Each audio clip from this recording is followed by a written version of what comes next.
How many brand owners are here in the room? By show of hands. Okay? How many of you guys are bootstrapped or consider yourselves undercapitalized? All, right? Obviously. So what I wanted to do is talk a bit in general about a framework or an approach you can use to improve and optimize your own business model. And I wanted to use, so I'm not sure if you've ever heard of an approach called TRIZ, which stands for the theory of inventive problem solving. And this was initially, that comes from military and scientific research. And basically what you do is any problem that we have, any problem you encounter, most likely it's a problem that already existed somewhere. And you look at either your own industry, an adjacent industry, or some fields that have nothing to do with anything that you're working in. And you look and you analyze how other people and other companies are solving problems that are very similar to your problems. You take what's good, you start modifying, adapting to your own needs, right? And so some of this, and I think that more and more, all of us, right, undercapitalized businesses, we need to start thinking out of the box and come with innovative approaches, how we can actually move our business forward. And so I wanted to talk a bit about some frameworks that then everyone can use for their own company. Obviously, there's not one solution that fits all. So, actually, Park Street has this excellent series called What It Takes. Thank you, Emily. I wish I had this type of resources at my disposition when I started. It's awesome, right? So go check it out, What It Takes. There's great entrepreneurs talking about their paths. When it comes to brand building, when you just really distill it, when it boils down to three main big areas, which is know-how. This is beverage alcohol. This is distilled spirits we're speaking about. This is a highly, excessively regulated industry. Are there any Europeans in the room besides Luigi and myself? Okay, so every European, including myself, when I came here, I made the error of thinking, okay, the US, one big country, awesome market, right? No, there's one level of federal regulations, there's 50 states regulations, you're dealing with 50 states, it's incredibly headachy, complicated, you need to know what you're doing, what works in one state doesn't work in the other state. And then, obviously, everyone who has tried to build something, there's persistency and money. And whatever you plan and map out, we all made the painful experience that it takes at least 2 to 3 times longer than what we want to in terms of time, and it costs way more than we would like to, right? So when we look at this triangle, it looks eerily similar to what we all know as the project management triangle, which is based on the common law of business balance. If you have a scope, you have a time frame, and you have costs, and you build it, you can get it done good, you can get it done fast, you can get it done cheap. You can choose two. It never works with the three of them, right?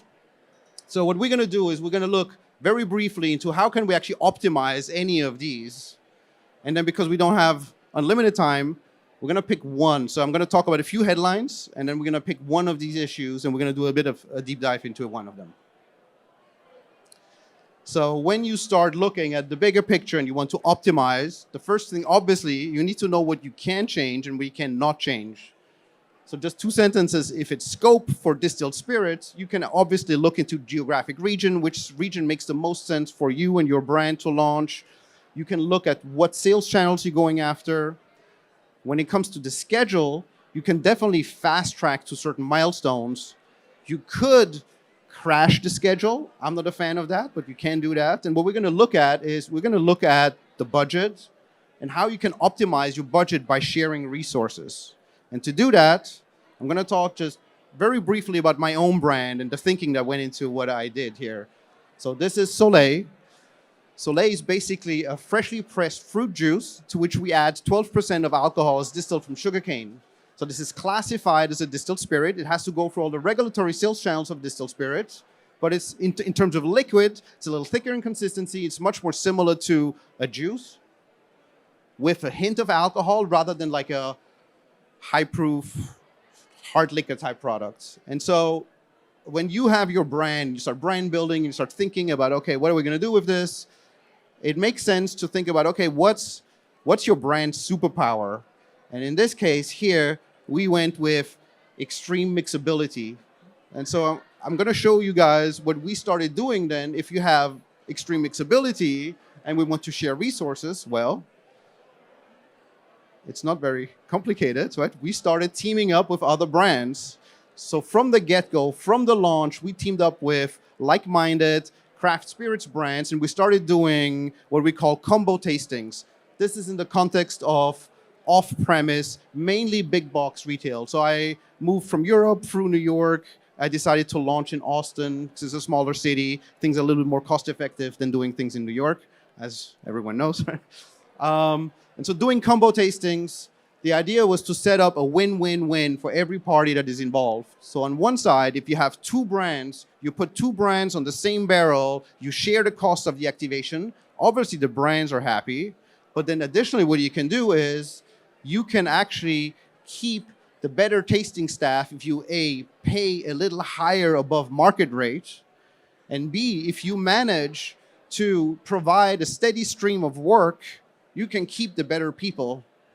And so anyone who has ever run their own tasting programs, the issue you run into if you outsource to an agency is that, unfortunately, and that happens to anyone, no matter if you're big or a small brand, there is very little to zero loyalty because the taster just jumps from gig to gig to gig to gig. They don't really care what they're tasting. If, on the other side, you're trying to build everything internally, it can start getting really expensive, right? So here, this sharing model helps us getting the best people without exploding costs. That's kind of the principle. So to be able to manage all of this and handle this in an efficient way, I created Nova Collective, which is an activation agency, and we started working, and we did good work. And so it was never really the plan, but we started getting approached by third-party brands and saying, hey, can you actually run our tasting programs? We loved it. It really helps that stream of work to all employees, all tasters. It's actually fantastic if you are a bootstrap business, as I am, right? Then I'm not going to go into any of this, but once we had an agency set up, a light bulb went off and we said, there's a bunch of other things we can do. For example, in the on-premise, we are working with a team of shared sales reps. Now, that's a model that has been done a lot of times. That's not very innovative. It's basically what a distributor is supposed to do. You just have a portfolio approach. If you're a small brand, they generally forget about you, right? And then Nick mentioned data, and so there too, I will not get too much into data, but you can actually do two things. On one side, data can be really expensive. We, as a collective, started doing shared data acquisition, where as a collective, we purchased the data, and then we just divide the cost amongst a few partnering brands. We do have a shared reporting infrastructure, so there's a little bit of a software component. And then lastly, where this gets really interesting is once you start doing this and you just collect your own data and you have your internal data collection, you start having comps. And with these comps, you can start determining what KPIs actually really make sense, right? It's not just theory. What really makes sense, what translates into real-world success. And secondly, you can actually, from the very early get-go, every early stage, you can determine if you're working with a winner brand or not. And so, next slide. This is actually my contact information. If you have any questions, please feel free to reach out. And I think there's going to be a bit of time for Q&A afterwards. Thank you.